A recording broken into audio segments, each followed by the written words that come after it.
no eno ene nam so as say boko asanso ba hante omo and it's politicians and desist from air politicizing conflicts ebansa ede owiene na ede bebro mai government so ne IMF agreement no say ede $370 million na ede ebrain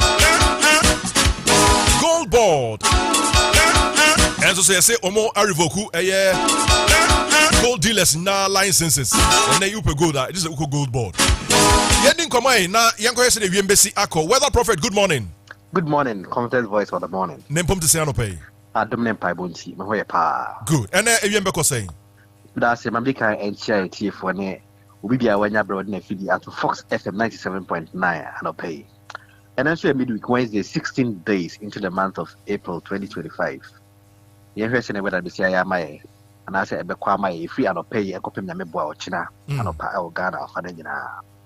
And most part of the country, Miami AP or Ghana Fanase issue is same in 50 and a Pananina, Miami AP issue.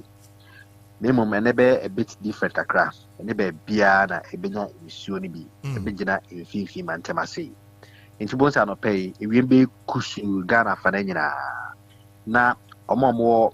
Northeast no pay some am not say you should not go on the crack and I for more slightly north of the coastal belt or from Basoka cry or Eponano or so in should be a crack a boy bobesi Miami ya I wore quite many me personal Miami or Sam Mantemon a boy bonabisi honum na coastal belt honor so sa a boy SC a honum early hours this morning here and pay na ewiane be pntem ewiane pia yebenya ewiano most parts of the day no ewiane bebo and then so ensure e wo honom nti tria yo emfifi mantem nti ya yo oti eastern Ashanti western north upper west and afi savannah regions isri mantem upper west and savannah regions so ebitimenya ensure eye enyumrebrem free by 6 p.m. Econo in should be shed.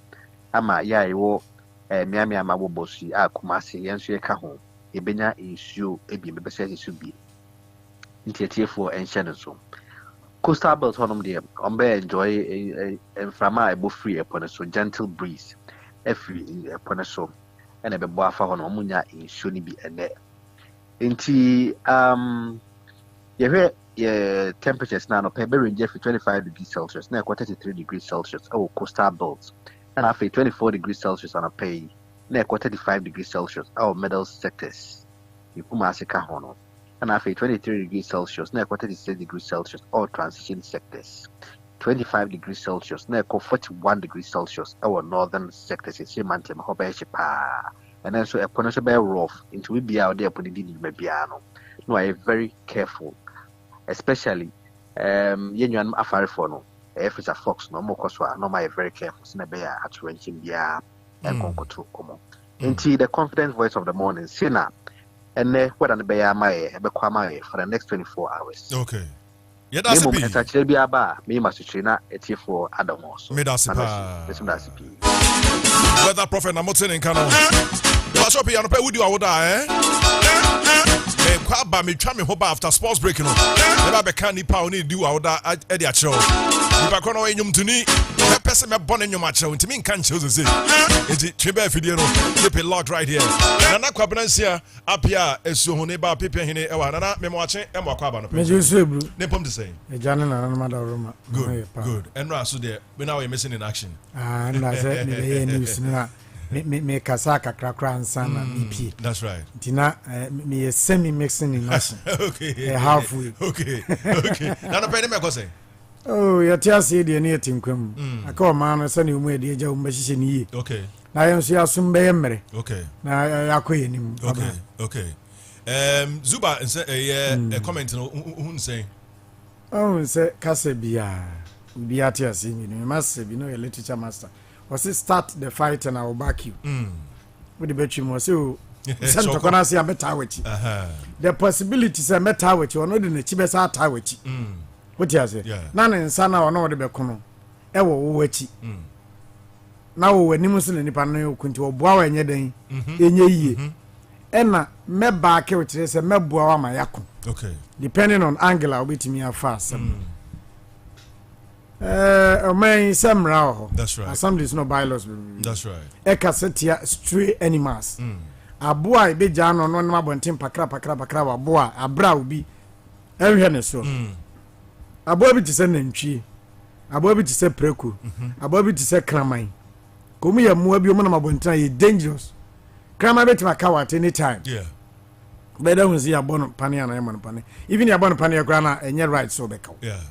preku ehu ohu pa na abonten so a saa na nantwie inti mrane family bi assembly bi a wose ne osi aye ne de ida be chi aboa no se ka be nkronkuma mu a se nyeja waboa ma ne ma abonten udwan aponchen nantwie no bi kra na backyard garden bi ho na nkronkuma mu so yemfuo no ben kuru no no akowura no akɔhwe nkɔfo no ma na ya asem inti uja aboa no babonten za na echi na ma ne bi obuo ho ne achi na kotum inti wa wo de ano o beje no a ye wosika betua di o man ne beje ne de aboa ne ye ne de ano nso betua idu ba bi no bom no amaja ye ton ma ne ye o man ne sika nkronkuma mu no ye ne mo hwe no 30 minutes anza na ye hunu ka ba akono yetimi ye sa de no so no mo a elupri na mhwiem na ka na mfom na we nam han mu jai moa na emoa ene ka ne nipa at traffic na ntwe be 30 sanso left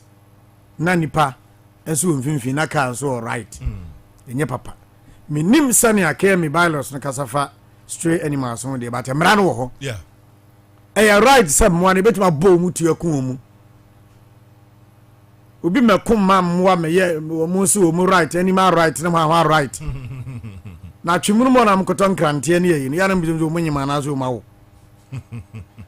what you say entino ya ye hwehwe ni mododo wa wo ka no wo na ntwe no wo street no so udwane ana so gyina ma ntwe no beto wotimi fa na ntwe no finfin ko you can't even the kwam wo kra hwese no mo se jeje mo na yego mo the very same people number ba beka say na kroma ye tan and ntwe no na mabonten me yo ba we ntimi nkare minizu ba ya dwene e mo ano yenya omura ye nchaage omu yenya omura ye kummo ano ton Semra no say yenkum omodia mutimi kum. But semra no ka say yenkum omodia you can't do that. okay na mrando say No, we are yet to find out. But the fact is, semra no ka say that okay no. Maybe stray animals omo because of me dangerous into omo ba shoot and kill. Na no papa galamsi you wise because shoot and kill no. Ohemu anka it makes natural sense but the emra no ma kwan sa. It is a mrana kax young Kumodia and pay, but a mrana Mawaquia, what for? On say, me can we say assembly now bylaws kutia stray animals na mabontin. That's right. And I'm doing krom kuma mu de be ye example de chere. So on say great here come say he say no we are talking about what is right but we are doing nothing to prevent what is wrong. Oh no.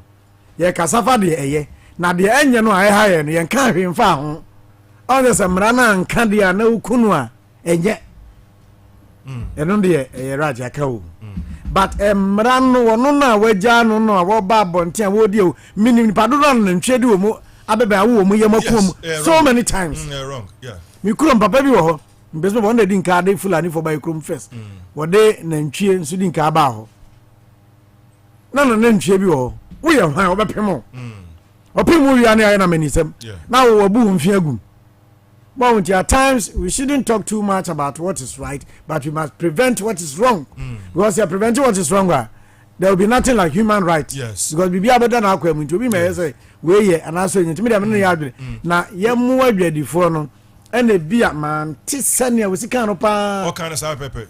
say ye mu adwadifo hwanum na mu Also, or the boys be bomo.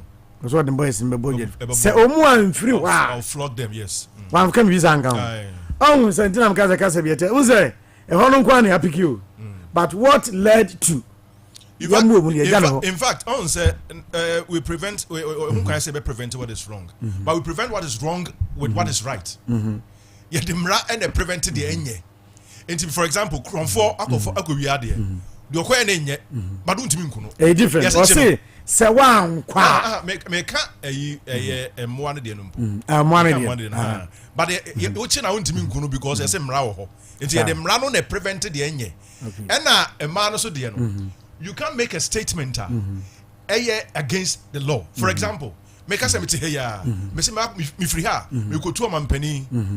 Me need the capacity to do it, but because I have mentioned it, you make us a reasonable comment, and I'm making no. And he said,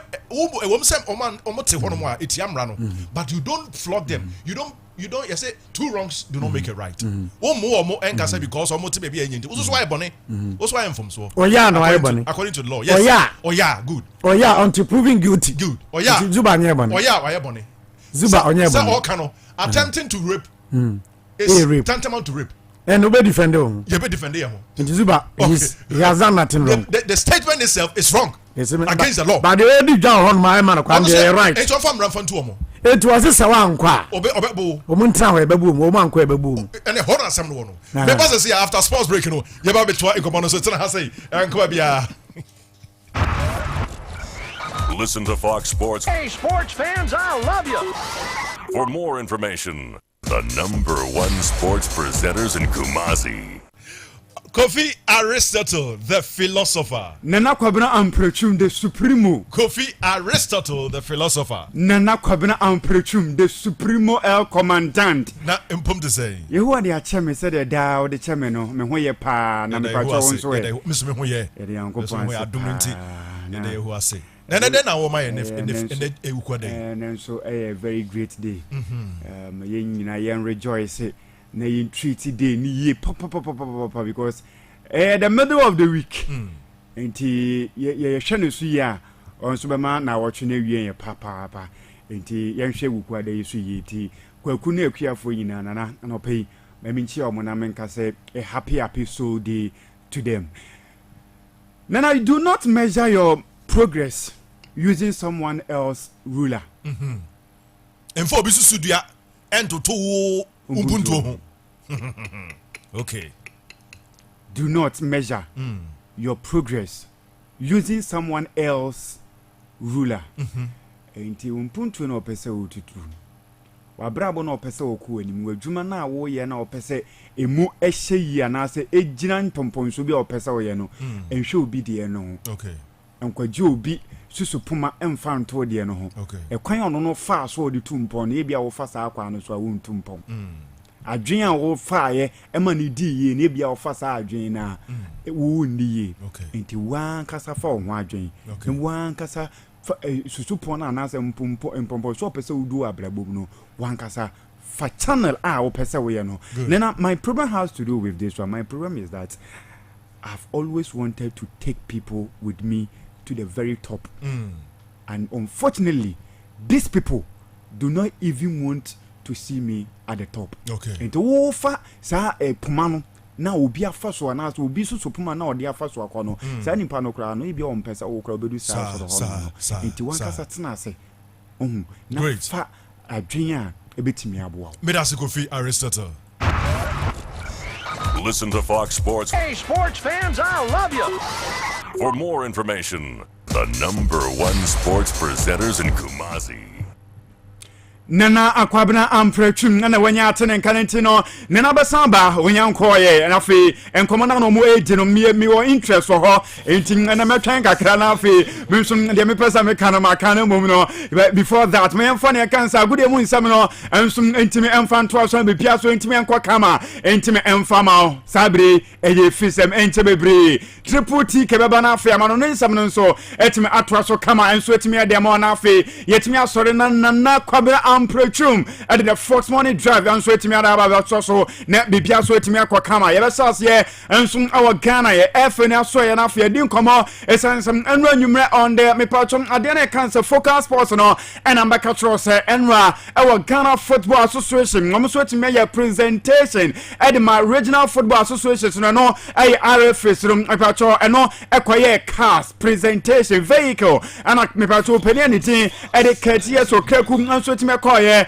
ekoye de man ye kan say pacho RFS no ama ebimo enso etimi aye beneficiaries me beka sure say Asante region me pacho peni anitin ete aye Kotoro chama o say tutu nso etimi anya ne de eno aye ne kan sem ayade a ne kan say kasa o mo de bedan da mo ho na afi o mo nso etimi ade aye dwuma ama epia so etimi akwa kamantiem no re eno ade na akwa ni jesem ade ama me pacho RFS no obia enso eni enso etimi aje kama enso horma atasem uwuwu mu ade a bro ahaforo region enya ne de upper west enya ne de me pacho central enya ne de western region enya ne de me pacho eastern region enso etimi konya ne de ma chase be pia so etimi ekọ kama me fatu jasa ya ate a upper east region enso enya ne de vote enya ne de Asante region yenso me pacho pene ne tin ade Kotoro medin kaka acho sem no so konya ne de ma chase be pia so etimi ekọ kama nchen no de medin kaka acho sem na nya yize kurana keto krekum na din komo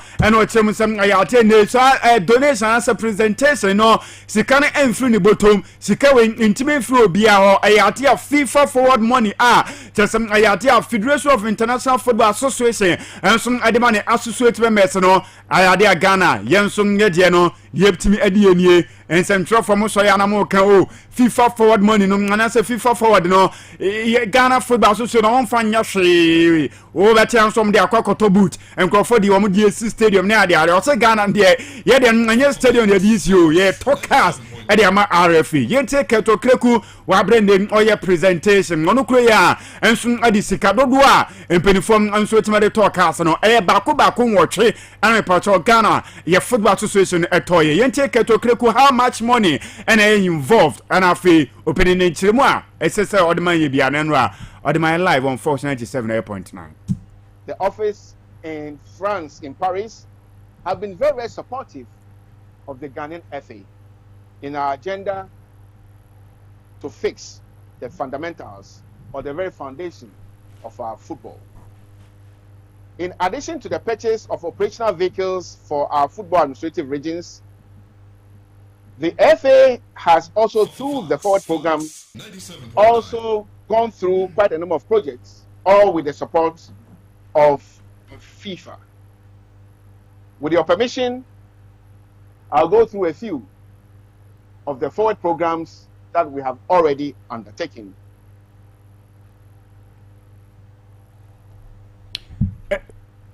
Enti we ayo penyanity ade keto kreku na chase ade ensemu ade to chantin cat eguso ekasai ama ochire musem nguru mu ade a na chasem Ghana no ngade a sika kakrewo sika kakrewo anu yese me pacho kasa no sika kakrewo mana chasem ngade kotoye enti no yenhwe se benya kasa voice na nafe yemfa me listeners na bipia so enti me nko kama keto kreku enso etime explaini ekwan a omo efa so na afi omo eto kasa no nso de ba pie mo Ghana ha.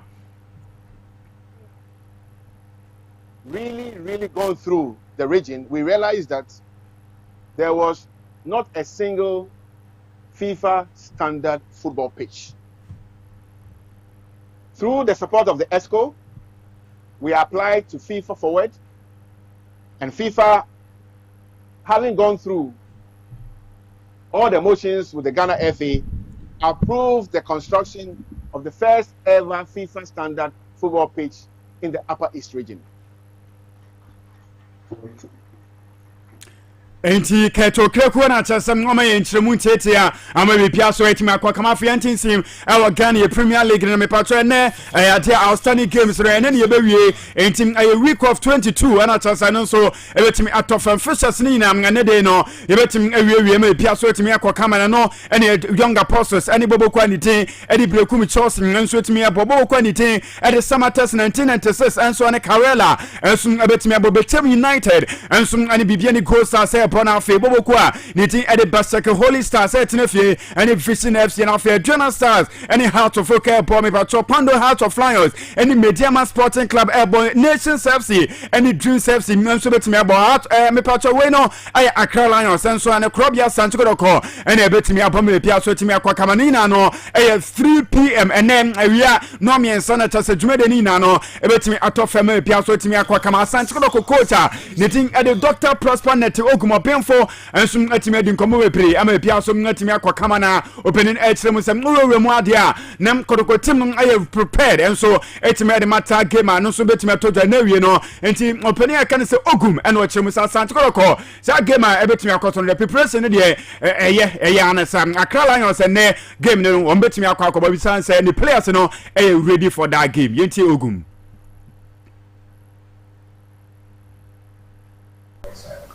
Sure. We are very prepared. After our last game that we played, we've tried to have our recovery session. Unfortunately, we have to be on the road the following day. So there's still an element of stress in terms of fatigue within the players. But then we have to be ready for the game on Wednesday and play. So we are ready in terms of what we have to offer on the field. Tactically, we are ready. If you look at Accra Lions, they are a very good side. As at now, they are not in a good standing on the league log, so they look more motivated to Enti we no aya santikoro coach aneti edi ogun prosper net doctor na atso no so edi ensem we edi to dwama pia so etime ekọ kama ensum etime edi ma na openi no ewie no obisa se ade korokom away games no aya na ha adwenye pa ogun ukwa awukwen wo hwe anim se koroko supporters no beba na afi o mete se enkunimtie enso etime ade amamo na because nanu ya mo bo draw e wo fie away no kra de nyanya kra ogun e wo nchiremu edi manyen. Sure, I've told the players that as far as our contention for the league title is concerned, we need to try as much as possible to win on the road. We've had a lot of talks on that, and they are ready for that because it's the wins on the road that will help us to stay in key position for the league. So as far as engaging them is concerned, we've spoken at length. Ghana Premier League, playing on the road when you are playing away is very difficult. Very difficult to play away in the Ghana Premier League. So it's Entim eno aye coach aniti e de prosper na teogum anata so chirem se mokobo away game we krom ha Ghana Premier League ni mo a so kwakofo nkunimitie no aya na eden pa entim ngono ni players na di nkomo ene waka atro se mo amunim de wa league mo ana mo bo entim fa nhye mutrim se we nko ade hobi na kan we nkua ade ese mokofo nkunimitie ma bibia so ntim ekwa kama enso etim ade ma maka atro se e wodoma na wie e ho ba de ye pa Adrian Stars and how to folk enso abetimi ababa before that no ma yendim komo enso na kan say opinion anything e de Renia Craft or head coach e de ma Accra Lions so chirem say ne day no kodokodi nkunima opeso octopo and as we continue to be on the top of Ghana Premier League no ni team my friends Accra Lions so hia nkunimitie na fem ngotimi escape relegation yentie Renia Craft on Kotoko needs to win to stay on top. Kotoko needs to win to remain on their spot top of the table. We need a win to remain in our position. Entim we no anata so penia cancer Renia aircraft and some etime to jama piaso etime ekọ kama yewuro mo toma no na fe entim emfan wuro woni bi piaso entim ekọ kama na openiam ye fansam aristica Chuba anata sam obo home ediatia Abubakar Watara na Chuba aristica ono be head coach de ma Adrian Stars no o chiremu se ni tim nso ready prepared and some edman ye cancer bobo game ebetimi atodwa ene area de tia heart for Genti Chuba aristica or some any players and are poised to action yentino. Talking for you is not important from who play. I need go and the same fighting, the same spirit from the win, the same sacrifice inside in the pitch from not lose the game. This is need, no problem. You play from Hasselhoff, from Kotoko, or from Holy Star, or from another club. Need the same concentration, need the same fighting, need the same spirit from aggressive, from possible collect the points. The player need to understand is the game from home. Our supporter is coming to support us and is paid the ticket maybe 10 CD, 20 CD from see the player and support the enti chioba aristika na cheso chemu sasa okwakoboye how to focus na hunsiesie na wo ye eribo bebie ni go stars ani media mane asante kono sa hunsiesie na enya sa wo ye na afem wuri kwesha how to focus enti no o hihye hwemu ade na cheso opini ngonya house a obehye na enne enti ngano ene kan sensem a enti me efro e ba na enne ni opponent aye member na so opposition member enso aye opinion ne kan say Abubakar Watara nso di nkom on preparation a ono so ni team nso timi ya head me patch na game a obetimi abo ade tie edwa na stars yenti Abubakar Watara abdata ma wodi nkom no every team when we are playing a match sometimes you have injury and now I'm also have the 3-year-old cast you can play today tomorrow Hamza's team we are waiting for him for the baby from now to Sunday. It can be okay. And like the Ramis also is out. No big change. enti we no na odi enkomo adefa ne kan sense sai na se changes a enso betimi apa ne line up na se ne starters ne mo and all the two dwa yenti no on the game proper enso na fe opini no enu ya ode manye because o ko doma ono na najima bedu park no yemfa nkunimidie basa sa enti opini ya friends Abubakar Watara enti na ye kwanya obefa so na fe okwa fa nkunimidie na ye point impo e dey free doma the boys are feeling well. Get that determination to go and carry the maximum points. Determination and they think it can be good, and the real things of the pitch you have different.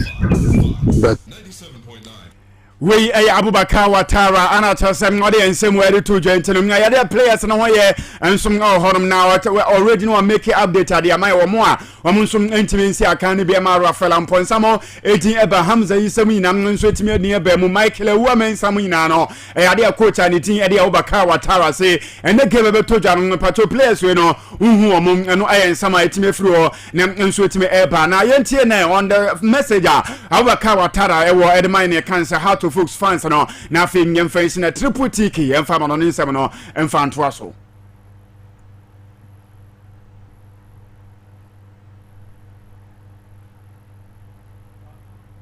right entin na no aye ne kan say Abubakar Watara be hwe na afi enso nyetime de atwum na medi kan Unity Cup game a Black Stars enso be kwakwaba England no empin for the ticket ni so etime de aba na omo etrem say Priority Stars no crowd e sold out entin no a we pesa mo ko general ticket mo pesa mo to no e ne kan say £63 e mo nkwa na afi mo na mo nkwa to bi de bepia so etime nkwa kama yakopon ya atoma e chepia na che say dwumede ne e France ye e me pia so etime akwa kama nwumre ye tena say the commentary no so betimi de aba Ghana Premier League no ne bepia so netimi akwa kama bre na nya so ye kwama no ne esansem nwa the best team in the world and ye nya the great performance na so ye tie bia ya qualify FC Barcelona NAET and ya qualify ye hwe sem omo cancer comeback ne o metimi ye comeback na me de manya ka se Madrid etimi yi Arsenal free mu a mitri wi agusu mi yini se hu ejima no ho ne ncha sem abodi se nyina e de free wa e bia man Thursday me ba no ne mitri ho ne ncha sem no pe ehwibie ni ho Sakora ena mebo ensi kura da se Arsenal Thomas Partey ed ko jemfin from Manchester Arsenal kwa ko lusu poto amomu akwa ko film Madrid be wini ba qualification de twieke amana no nsem na ba beto so na fe triple TK aya sam ne kama ede amana bia so etimi akwa kama beto aba na mane e won ye cancer Focus Media Awards the commentator of the year staff 462 star na tasewo ruru ma 60 na fi wabo hasro no wasa ne compacho nominee code no TF 1627 to be ma me na fi memfa commentator of the year na mfa me fere be pia so intime kwa kama triple TK bro good morning Good morning, Kofi. Bibia kama. Asembiani. Yankwa mra. All right, channel pay yentinsim and somebody yabosu kakra na diama anwumra enya dia focus sports be bane mo me live commentary Ghana Premier League no and yedem ebro na bi pia timi akoya no pay tweben wa video no na phone no ko Facebook page no so but Fox FM me pa to follow page no o like ya na fe onso watimi ahye na bi pia atimi akoye enua UEFA Champions League no 2 matches eto do quarter final the tennis Arsenal wo mu game baba so ne mo manua Aston Villa of England wo mu shemiensa ema Paris Saint-Germain etumi eshemieno abranche ni tin adi Nuno Mendes woni Hakimi Ashraf wo mu ne she 2 goals in ma PSG na match no na ya de bobo kwendere PSG o mu nim so mawie na so Yuri Tielemans abranche John McGinn Ezri Konza abetete eshe 3 adi ma Aston Villa team no at a point in time na Aston Villa epe 1 goal per no game no echo extra time nemo almost say chances be go no antumi amba 4-5 on aggregate PSG ay Aston Villa e dey free mo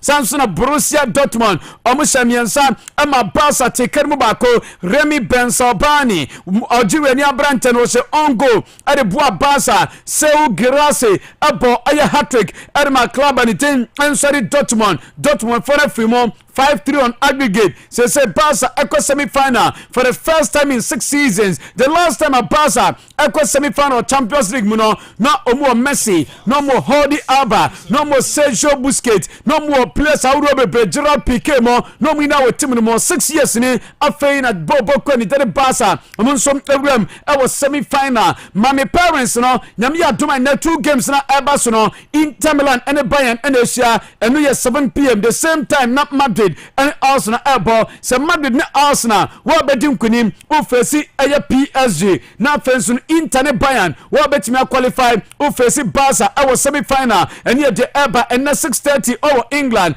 Bobo Kwanitin Any Newcastle United, any Crystal Palace, about outstanding game, our Premiership, no, and ye clear any few, Yanko, Madrid Stadium, my friend Santiago Bernabeu, Mami Arsenal manager, Mikel Arteta, and when it David Raya, our Bernabeu, Muraho, now on it Arteta, let's just say on it David Raya didn't come on, now or Checheno, a hand and Yamia to my neck, game no Airbasu, Wayne, the womb, Oben Mami, Air Stadium more, Mikel Arteta, our Stadium more, when it David Raya, not just a BPR. Ako kama de ma omunti Bernabeu Stadium ni nie o ma kataso ana mo ne nam park re so a we mu edin koma ye de wonsam e ma wo dwumade ne so na Mikel Arteta wakasa e da fa game no ho amanfo bebresi dede noisa e wo stadium ne no e be ma Arsenal alusu game no yente Mikel Arteta on the atmosphere noise I wo Bernabeu ene Mikel Arteta. When you have to create a story, when you have to build a story, first of all, you have to be excited about it. They have to be really prepared about it. And then you have to be really... How do you block out that external noise? Because the narrative here in Spain is... Impossible. Outside, no, we can do it on the pitch. Now, I understand that is a narrative that, that is going to give the fuel to them. Let's talk...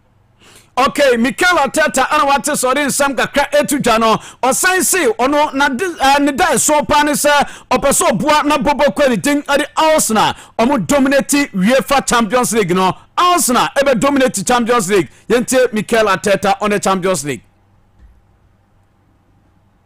Build the story. First of all, you have to be excited about it. They have to be really prepared about it, and then you have to be really convinced about what you want to achieve. And then it's about insisting and go step by step. And a lot of clubs have built a history by doing it many times, trying many times, sometimes failing, sometimes being successful. And last year we had an experience, and with that one we want to be better this season and apply that to be in the semi-final. Okay, and no, I am Mikel Arteta. Now Ben White and Thomas Partey, we are available now. Yintie Papa ni Jerry Mikel Arteta on Thomas Partey and I Ben White. With team news, please. Is there any updates for us? The positive one, Ben White, he's managed to train with us today, so he will be in the squad. Thomas Partey, is he fit enough to be involved? And what about Jorginho as well? Yeah, he's available. He had Okay, eno aye Arsenal manager Mikel Arteta and wateninka enano pay yanko Germany ne ni komano Barca team no womum elusu 3-1 nemo oma qualify at the cross semi-final na Hansi Flick enei owrani bo adwuma pa fa ne to so oye top of the La Liga the first season of Barca with the team in cross semi-final for the first time in 6 years and after Copa del Rey our final wedinkan at the Spanish Super Cup no at the club and the Barca and Hansi Flick no obo adwuma pa enyama so ekoye kama ediamano after the game Hansi Flick akasa on the semi-final makono ano sinanyaje se Barca team no e was semi-final. The big thing, the good thing that we are in the semi-final. I think for the club, but also for the team, for the fans, it's unbelievable to stay there.